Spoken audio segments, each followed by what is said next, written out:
Shoutout nga pala kay Michael Omblero bumili ng sapatos at maraming salamat sa iyo kaibigan. Mananatili man sa Warriors o hindi, nagdesisyon na si Kuminga sa hinaharap. Next, nabuhay pa, halimaw si Brunson at Karl Anthony Towns.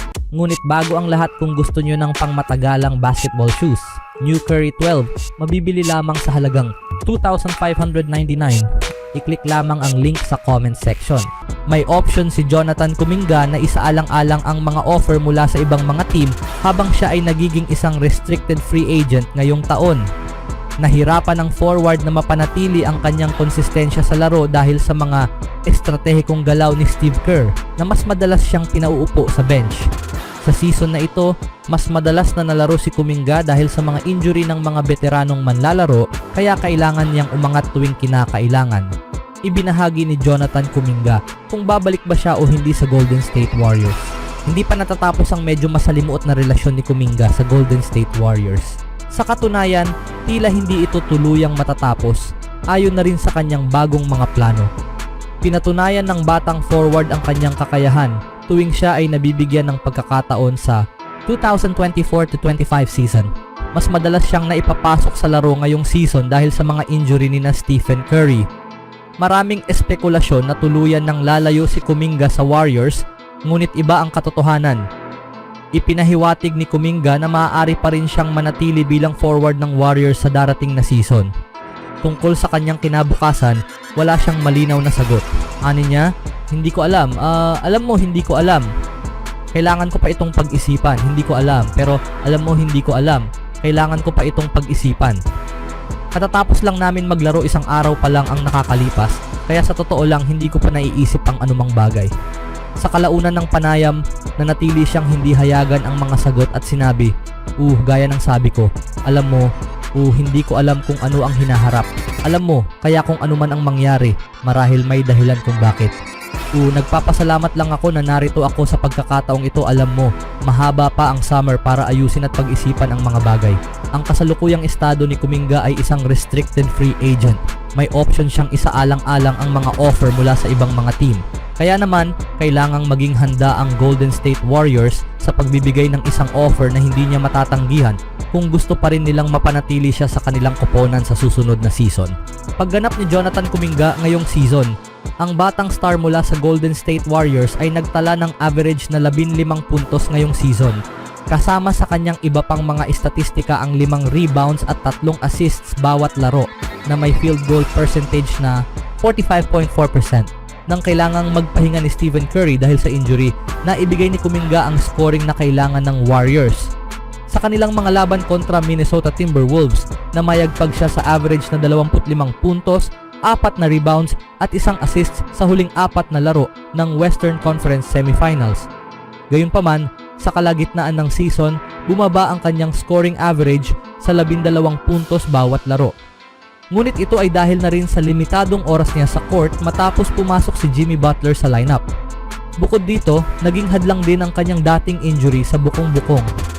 Sinabi ni Steve Kerr na hindi pa handa si Kuminga para sa isang pangunahing papel sa koponan ng Golden State Warriors na nakasentro kay Stephen Curry, habang hindi pa buo ang pasya ni Steve Kerr tungkol sa magiging papel ni Kuminga sa hinaharap ng koponan. Nananatiling open ang mga opsyon ng batang star at hindi pa tuluyang isinasara ang pinto sa kanyang kasalukuyang team ang Warriors. Ibinunyag ni Anthony Slater ng The Athletic na gusto pa rin si Kuminga sa posibilidad na bumalik sa Warriors. Gayunpaman, may mga bagay na kailangang ayusin sa pagitan niya at ng koponan. Si Kuminga, ayon sa mga sources sa liga, ay hindi pa tuluyang isinara ang pinto para sa pagbabalik, isinulat ni Slater.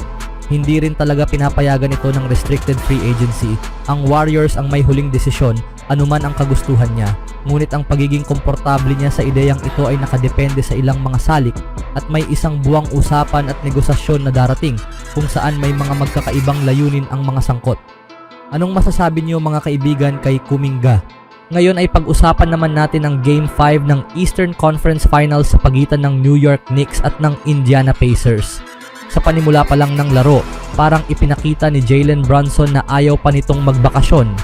Back-to-back na puntos ang ginawa, basket ang jumper sa baseline at nasundan ng isa pa sa gitna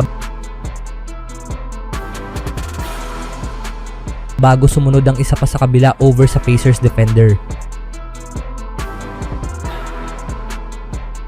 Wala nang 10 minuto, isang alley-oop dunk naman ang nakita patungo kay Robinson. Wala nang 4 na minuto ang natira sa unang quarter, mainit pa rin ang kamay ni Bronson, tagumpay ang mid-range. Sa ikalawang quarter, bumabawi ang Indiana sa malaking kalamangan ng Knicks sa pangunguna sa basket corner 3 ni Walker. Bago sumunod ang kay Maturin sa parehong lugar. Ngunit agad namang may sagot ang Knicks sa run na ito. Bridges basket ang hustle jumper over sa Pacers defender. Sa ikatlong quarter, unstoppable pa rin si Bronson. Dinaanan lang ang depensa ng Pacers sa paint. Basket ang hard drive. At dahil rin sa tulong ni Bridges, umabot na sa 14 ang kalamangan ng Knicks. Wala nang 3 minuto ang natira, nakakuha pa ng 4-point play opportunity itong si Bronson. Timeout ang Pacers. Sa huling quarter, nawawala na ang Pacers dahil sa maraming turnovers na nakuha nila. Josh Hart tumutulong din sa puntos dito para sa Knicks. Agresibo over Nembhard.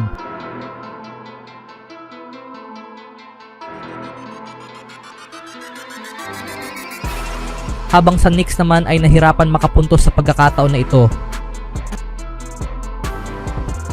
Pero parang madali lang para sa Knicks ang makascore kahit sa anong paraan.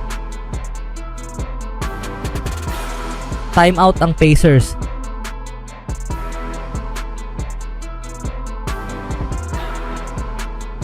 5 minuto ang natira, Siakam gusto pang humabol sa laro. Basket ang turnaround hook shot. Bago sumunod ang isang tagumpay na fast break ni Maturin patungo sa dulo. At Haliburton gusto pang buhatin ang laro sa natirang huling minuto. Basket ang hard layup. Ngunit masyadong malakas si Towns sa puntong ito para pigilan.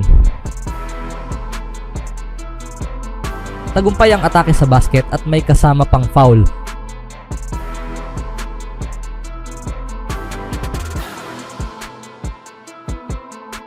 Dahil sa malaki na ang kalamangan ng Knicks, may mangyayaring Game 6 pa sa pagitan ng dalawang koponan.